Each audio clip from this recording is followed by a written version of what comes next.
현재 FOMC가 열리고 있고요. 기준금리가 결정이 될 겁니다. 오늘 밤 정도면 기준금리를 동결할지 아니면 뭐 조금 올릴지, 현재까지는 동결의 확률이 훨씬 더 높죠. 그리고 주식시장도 어떻습니까? 이제 기준금리가 동결될 거다, 이런 기대감에 조금씩 오르고 있어요. 자, 근데 사람 마음이 어떻습니까? 이렇게 주식시장이 조금 오르면은 갑자기 기분이 좋아집니다. 그래서 이거 물려있는데 이제 좀 주식시장이 오르는구나, 원금 회복하면 좀 팔아야지 하면서 뭔가 발걸음도 가벼워지고 가슴이 답답했는데 조금 나아지는 것 같아요. 그리고 반대로 주식시장이 떨어지면 또 다시 뭔가 침울해지고 또 가슴이 답답하죠.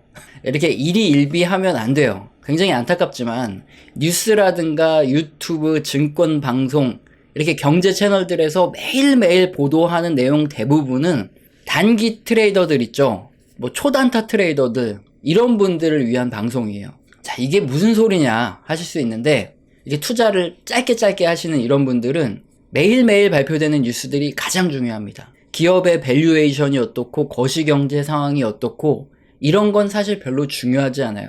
그런 건 중장기적인 주가 움직임을 결정하는 변수고, 당장 오늘 주가가 뭐 3% 오르고 오늘 뭐 2% 떨어지고 이런 걸 결정하는데, 발표되는 뉴스에 따라서 사람들이 단기적으로 치고 빠지고 하는 거기 때문에 그 뉴스가 가장 중요하다는 거예요. 자, 그러면 우린 여기서 생각을 해봐야 될 겁니다. 과연 당신은 단기로 그렇게 하루 또는 며칠 내로 투자를 하고 투자를 접는 이런 단기 트레이더냐, 아니면 중장기로 그거보다는 오래 가져갈 수 있는 중장기 투자자냐, 이렇게 물어보면 어떤가요? 뭐 사실 대부분 원칙 그런 건 없죠. 그냥 유튜브 보다가 어떤 전문가라는 놈이 나와서 이거 종목 굉장히 좋다, 오를 것 같다, 이렇게 말하면 이유를 가만히 들어봐요. 그러면은 뭔가 맞는 소리 같아. 그러면은 갑자기 촉이 딱 오는 거죠. 그때부터 인터넷 찾아보고 누가 무슨 소리 하는지 찾아보고 레포트도 막 읽어보고 하는데 뭔가 모르겠지만 확신이 점점 들어요.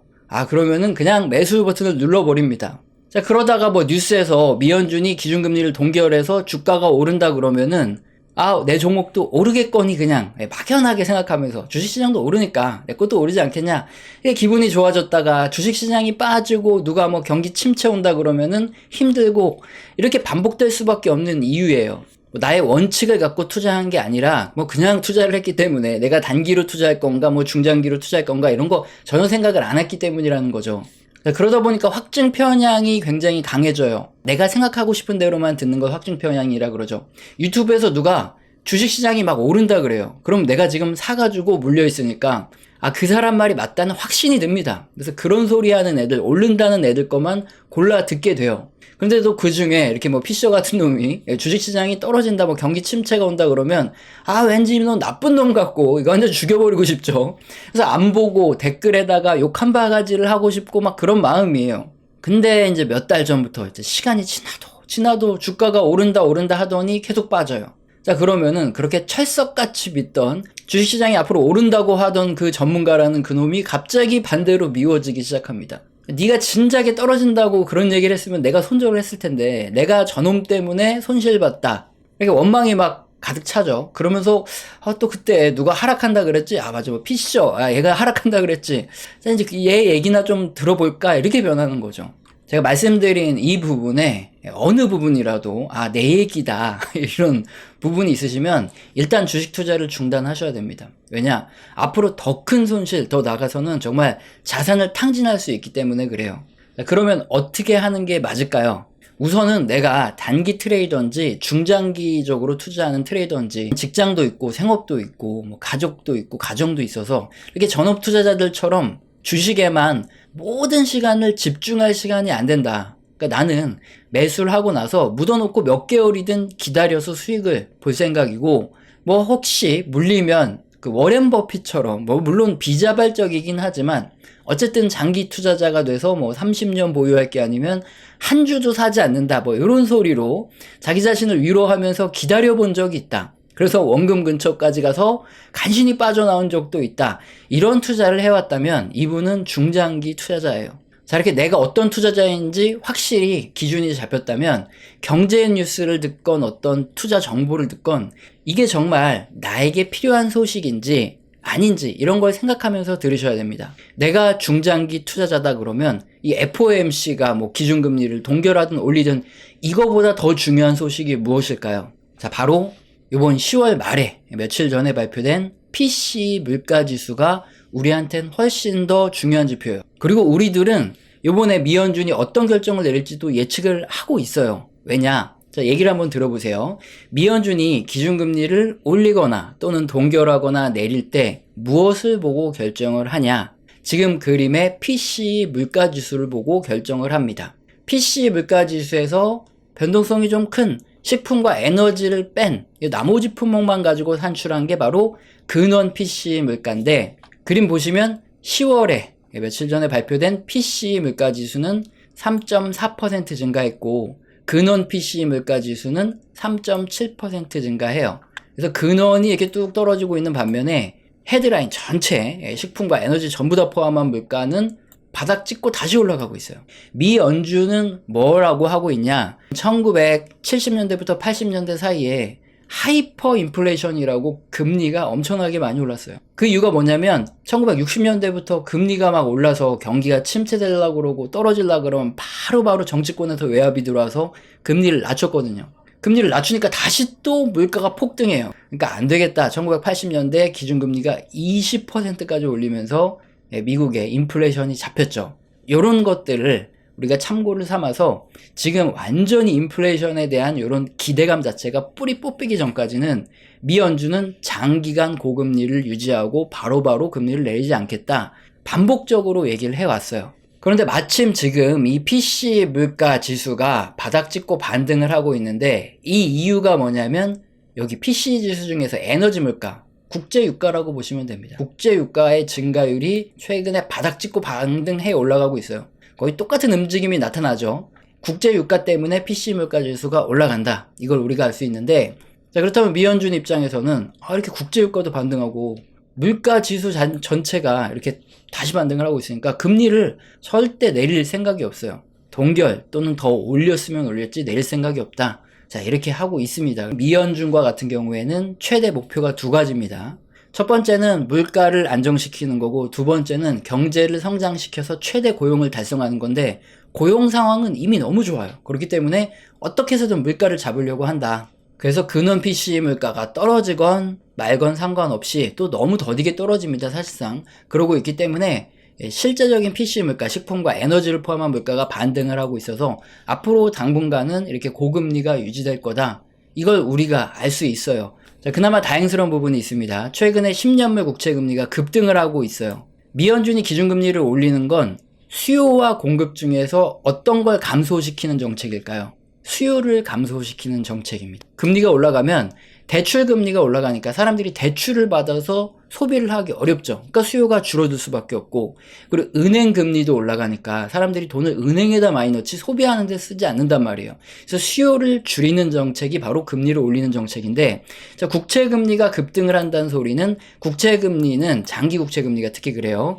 대출 금리와 그대로 연동이 됩니다. 지금 국채 금리가 쫙 올라갔기 때문에 사실상 기준금리를 인상한 것과 같은 효과가 나죠. 그래서 요번에 기준금리를 어느 정도 인상한 것으로 이렇게 달성이 됐다 보고 있어요. 미연준이 기준금리를 계속 올릴 수는 없거든요. 그러면 미국 경제가 와르르 무너질 수도 있고, 미국 정부가 부채를 상환하고 이자를 상환하는 데도 조금 문제가 있기 때문에, 그래서 무조건 올릴 수도 없는, 이렇게 이러지도 저러지도 못하는 상황에서 오히려 장기 국채 금리가 올라주니까 미연준 입장에서는 조금 부담을 더는 거죠. 그래서 요번에는 뭐 기준금리가 오늘 밤이 지나면 동결돼 있을 걸로 발표될 가능성이 훨씬 크죠. 자, 이렇게 단기 트레이더들의 입장이 아닌 중장기 투자자들의 입장에서는 경제 지표를 계속 보고 있고, 이게 원인과 결과 어떤 식으로 흘러갈지 이미 어느 정도 예측을 하고 있기 때문에, 사실 뭐 이번 FOMC에서 기준금리를 동결하던 아니면 조금 올리든 큰 의미는 없습니다. 우리는 경제지표를 보고 있기 때문에 어느 정도 미리 예측이 가능하기 때문이죠. 만약에 앞으로 국제 유가가 미친 듯이 급등을 하는 상황이 온다. 뭐 호르무즈 해협을 이란이 막 봉쇄해서 금리가 급등하게 되면 여기 PC 물가지수 중에 에너지 물가지수가 쫙 올라가겠죠. 그러면은 PC 물가지수도 쫙 올라갑니다. 그러면은 우리는 FOMC가 열리기 전에 미리 알고 있겠죠. 앞으로 미연준이 기준금리를 더 올리겠구나. 이걸 우리가 알 수 있기 때문에 중장기 투자자 입장에서는 국제유가가 앞으로 어떻게 움직이는지, 그리고 PCE 물가지수 발표되는 것들이 어떻게 움직이는지, 이런 것들을 훨씬 더 중요하게 봐야 될 이슈고, 그런데 너무 다행스럽게도 최근에 국제유가가 28 전쟁으로 많이 올라갈 거다 이렇게 생각과 달리 배럴당 80달러 선에서 좀 내려오고 있어요. 물론 조금 이따 보여드리겠지만 이란이 만약에 참전하고 호르무즈 해협 봉쇄 카드를 쓰면 단기간에 급등할 수는 있겠지만 현재까지는 이렇게 떨어지면서, 자 그러면 PC 물가지수 중에 에너지 물가지수 증가율도 이렇게 둔화되겠죠. 그러면은 PC 물가도 만약에 지금처럼만 간다면 국제유가가, 그러면 이렇게 완만하게 떨어지는 흐름이 나올 겁니다. 그것도 우리가 중장기 투자자들은 예상을 해볼 수 있어요. 어쨌든 그런데 PC 물가지수가 빨리 떨어지진 않으니까 고금리 상태가 2024년 내내 유지될 가능성이 커요. 높은 수준의 금리가 빠르게 내리진 않는다는 거죠. 자, 그렇다면 우리들은 어떻게 생각을 하냐? 금리 인상, 고금리 상황에 취약한 이제 기술주들이 어떻게 보면 약간 좀 취약할 수 있죠. 이런 종목들을 중심으로 주식시장에 부정적인 이슈가 있을 수 있고, 금리가 높으면 대출금리가 높은데 그럼 어떤 일이 많이 발생합니까? 대출 이자가 높으니까 이자를 못 내는, 즉 디폴트, 연체 이런 것들이 발생합니다. 그러면 경기 침체가 올 가능성이 2024년에 굉장히 높다. 이렇게 중장기 투자자들은 예측을 하고 이거에 맞게 대응을 하고 있는 거죠. 그래서 경제지표를 미리 보고 있던 우리 같은 중장기 투자자들은 올해 어떻게 하고 있죠? 주식을 정리하고 리스크 관리를 해라 올해 내내 말씀드려오고 있어요. 자, 그럼 중장기 투자자한테 중요한 이번 28 전쟁 리스크를 한번 보죠. 이란 쿠드스군이 요 사령관이 레바논에서 작전을 조율하고 있다, 이 뉴스가 나오고 있는데, 이란의 쿠드스군이 정예군이에요. 근데 얘네 사령관이 레바논의 헤즈볼라 얘네들하고 같이 하마스랑 이렇게 뭉쳐서 어떻게 공격을 할까 이거를 조율을 하고 있다고 합니다. 근데 이란 같은 경우에는 휴전을 지금 강력하게 요구를 하고 있어요. 그런데 이제 이스라엘 같은 경우에는 하마스 세력을 완전히 몰아내겠다 이렇게 하고 있죠. 자, 그래서 가장 큰 문제는 이란입니다. 이란이 호르무즈 해협이라는 곳, 여기 이란에서 이렇게 들어가는 요 길목인데 배가 이렇게 페르시아만과 오만만을 이렇게 지나가는데 이란이 통제를 해버리면 난리가 나는 거예요. 그럼 우리나라도 그렇고 전 세계로 넘어가는 그 원유의 한 30% 정도가 차단이 되는 겁니다. 그러니까 국제유가가 단기간에 급등할 수 있어요. 근데 지금 이란은 어떻게 하고 있냐? 하마스, 이란 이렇게 해서 반미, 반이스라엘 연대를 지금 구축을 해 나가고 있습니다. 미국도 이스라엘 도와주지 마라. 지금 이란은 이렇게 얘기를 하고 있는 거죠. 이게 네가 왜 여기서 나와? 이것처럼 지금 팔레스타인에서 지금 이 김정은 그리고 이제 푸틴이 얘네들이 이렇게 사진을 들고 돌아다니고 있대요. 그래서 이란이 직접적으로 개입을 한다 그러면 요 카드, 호르무즈 해협 봉쇄 카드를 쓸 수도 있죠. 그러면은 생각보다 빠르게 휴전이 진행될 수 있을 겁니다. 그래서 이 문제 같은 경우에는 구조적으로 장기가 해결되지 못하는 성격의 문제가 아니에요. 이란이 원하는 건 휴전입니다. 그러니까 만약에 호르무즈 해협이 봉쇄된다 그러면 그 다음에 이제 협상이 좀 빨리 진행돼서 좀 단기간에 국제유가가 급등하지만 협상이 진행되면 바로 떨어질 수 있기 때문에 그렇게 오래 가지는 않을 이슈예요. 일시적인 주가 출렁임이 있을 수는 있겠다. 이런 부분들을 대비해 둬야 되겠죠. 다음으로 우리같이 이렇게 중장기 투자자들한테 훨씬 더 중요한 지표가 또 발표가 됐는데, FOMC의 금리를 어떻게 할지 요걸 예측해 볼 수 있는 지표, 주택 관련 지표가 발표가 됐습니다. 기존 주택 판매가 계속 감소하고 있죠. 이거 기존 주택 판매가 떨어지고 있으니까 경기가 둔화되는구나 이렇게 생각하면 안 돼요. 그러면 이건 기존 주택 말고 신규 주택은 어떻게 하고 있냐? 계속 올라가고 있습니다. 자, 이거는 무슨 현상이죠? 기존 주택은 안 팔리고 판매가 떨어지고 있고 신규 주택은 막 팔려요. 어떤 현상인지 아마 다들 올해 구독하셨으면 아실 텐데, 지금 미국의 30년 만기의 부동산 담보 모기지 금리가 지금 7.63%까지 이렇게 치솟고 있죠. 8% 가까이 올라가고 있죠. 자, 지금 집을 가진 사람들은 이 집을 만약에 다주택자였다 그러면 이제 팔았겠죠. 하지만은 다주택자가 아니라 1주택자면 이분들은 한 2%대, 3%대에서 다 담보대출 금리를 받아놓은 상태예요. 이거 고정금리라서 변화가 없습니다. 근데 만약에 지금 집을 좀 비싸다고 팔고 다시 또 집을 살려고 그러면 8%는 줘야 돼요. 대출을 또 받을 수가 없는 겁니다. 그러니까 기존 주택은 팔지를 못해서 안 팔리는 거예요. 반면에 그러면 신규로 주택을 사야 되는 사람들은 어떻습니까? 당장 주택이 필요한데 어쩔 수 없이 그냥 신규 주택을 사는 거예요.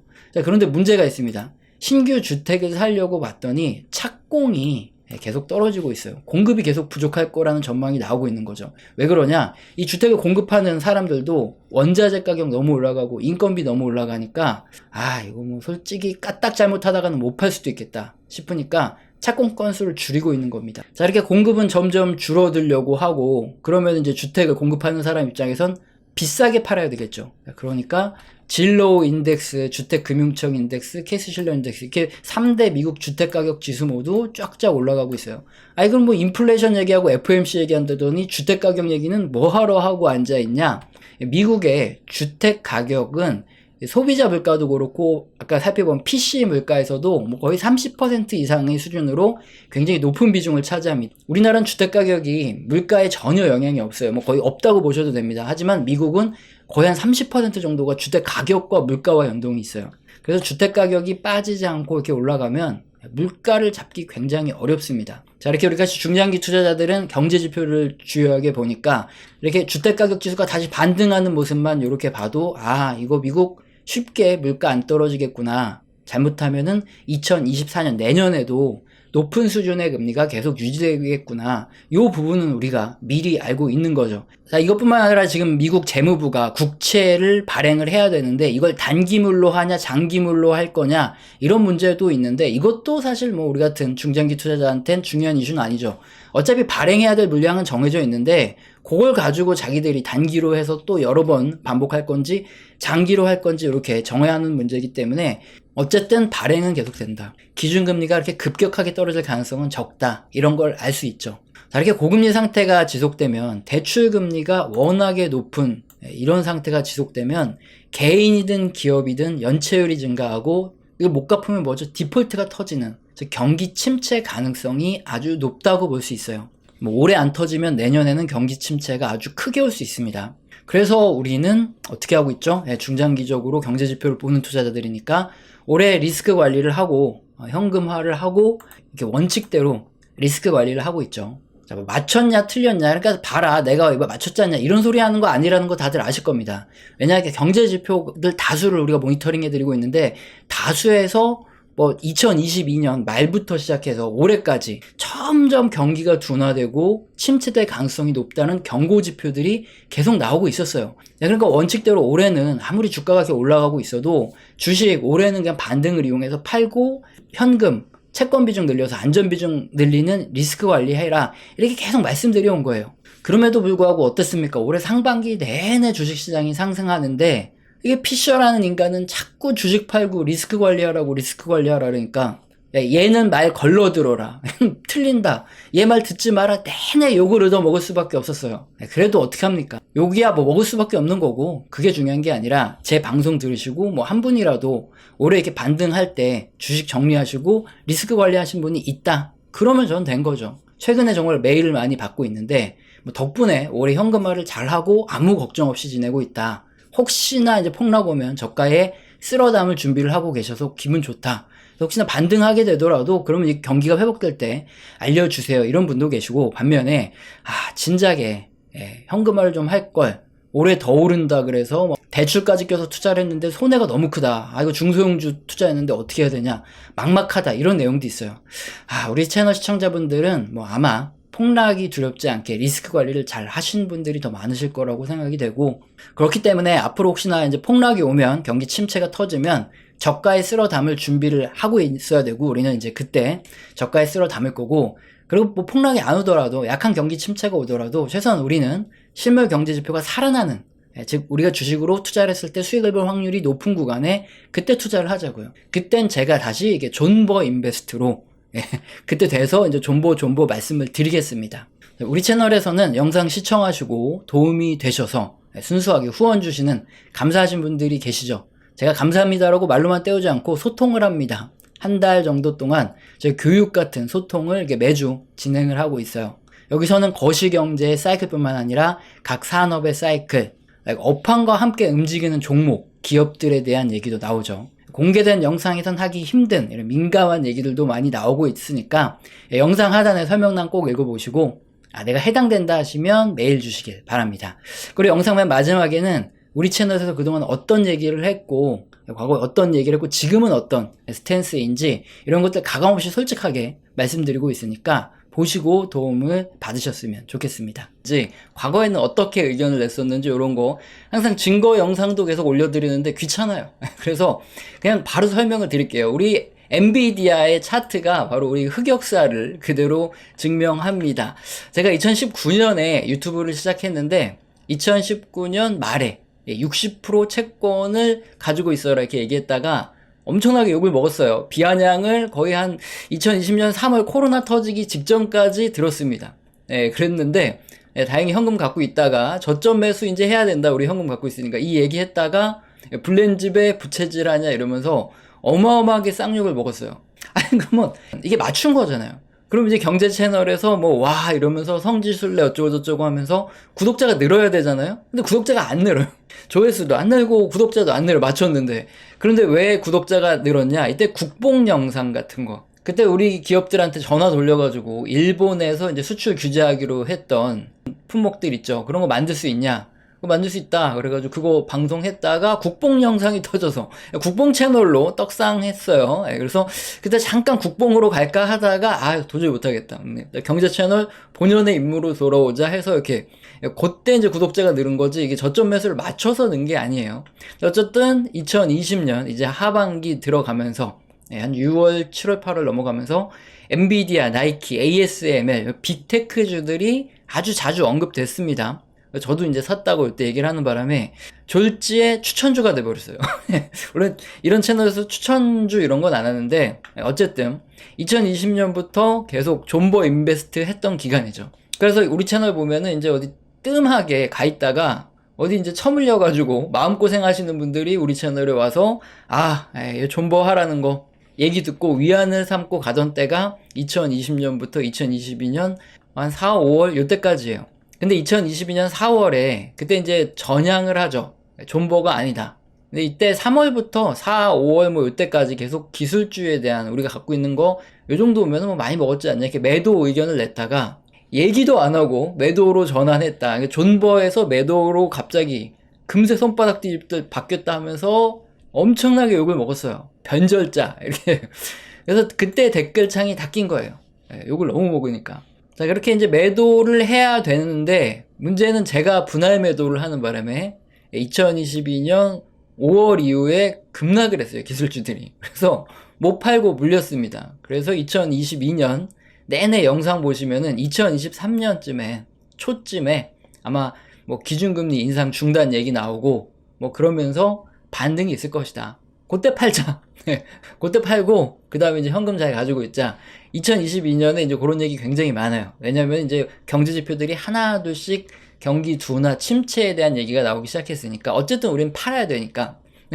2023년에 갑자기 반등을 주죠. 그때 이제 제가 계속 금리 인상 중단, 요런 기대감이 커진다. 요 얘기를 했기 때문에 저도 이제 그때 상반기에 이제 분할 매도를 다 마쳤어요. 근데 지금 엔비디아가 이렇게 많이 갔습니다. 제가 뭐 거의 한 200달러 후반에서 300달러 가까이 떼서 거기서 거의 다 매도를 했는데 지금 뭐 거의 500달러 가까이 갔어요. 이거 보면 잠이 안 와요. 그래서 엔비디아를 지금 못 쳐다보고 있어요. 근데 어쨌든 뭐 이제 100달러 부근에서 사서 이제 거의 한 300달러 가까이서 팔았으니까 이제 많이 먹긴 했는데 갖고 있었으면은 거의 한 5배 튀기는데 이거 참 환장하겠죠. 그리고 지금 뭐 더 올라갈 수도 있다 이런 얘기가 나오면 미쳐요 사람. 왜 주식을 갖고 있다가 팔았는데 더 올라가면 환장하잖아요. 그래서 지금 약간 이런 흑역사 이게 벌어지고 있다. 이게 지금 현재 의견입니다. 그래서 어떤 의견이냐 2020년 코로나 이후부터 2022년 요 초중순 그때까지가 존버 인베스트였다면 그 다음부터 이제 하나 둘씩 경기 지표가 둔화되기 시작해서 2023년부터는 사실상 이제 침체를 말하는 침체 인베스트예요. 그래서 이제 여기서는 이제 슬슬 다 정리를 하셔야 되고 이제 리스크 관리를 하셔야 된다. 이게 2023년부터 거의 뭐 명확하게 말씀드려오고 있습니다. 사실 그대로 말씀드리는 거예요. 굳이 뭐 증거 영상도 남기고 하는데 귀찮으니까. 근데 여기서 저희가 핵심적인 부분이 뭐냐. 이런 매수, 매도, 이 투자 결정을 여러분이 어떻게 하시냐. 이게 중요해요. 우리 채널에서는 어떻게 한다? 경제지표 다수에서 경기 둔화 신호가 나오면 그때는 이제 리스크 관리를 언제부터 경제지표 다수에서 경기 둔화와 침체에 대한 이런 시그널이 나왔냐? 2022년 이제 하반기부터 시작해서 경제 지표들이 하나둘씩 경기 둔화에 대한 지표들이 나오기 시작하더니 2023년 되면서 이제 경기 둔화 신호들이 거의 많이 나오기 시작했어요. 확실하게. 자, 그러면 이제 2023년에는 가지고 있던 걸 매도하고 리스크 관리를 해야 되는 거죠. 그리고 이 매도는 사실 테크닉이에요. 오랫동안 주식시장을 하다 보니까 알게 되는 건데, 요거 그림 2022년 내내 보여드렸던 거 아직도 쓰고 있어요. 그때 당시 이게 기준금리가 파란색인데, 이게 거의 1%도 안 올랐을 때, 영상 보면 내내 똑같은 얘기를 하는데, 항상 역사적으로 어떻다? 이게 파란색이 기준금리 인상이 중단되고 하락할 때, 그때 한 번씩 주식시장에 랠리가 꼭 이렇게 오더라. 그때 이제 매도하자. 이 그림을. 어쨌든 이건 뭐 테크닉이죠. 매도는 그냥 테크닉일 뿐이고 중요한 건 우리는 어떻게 간다는 거죠. 원칙대로 간다는 거예요. 경제지표 다수에서 경기 둔화 및 침체에 대한 경고들이 켜지기 시작하면 그때는 매도. 그리고 다시 언제 매수하냐? 다수 경제지표들에서 경제가 회복되고 있다 이런 신호들이 나타나기 시작하면 뭐 주식시장이 폭락을 하고 있던 뭐 하고 있던 그냥 그때 매수를 하는 거죠.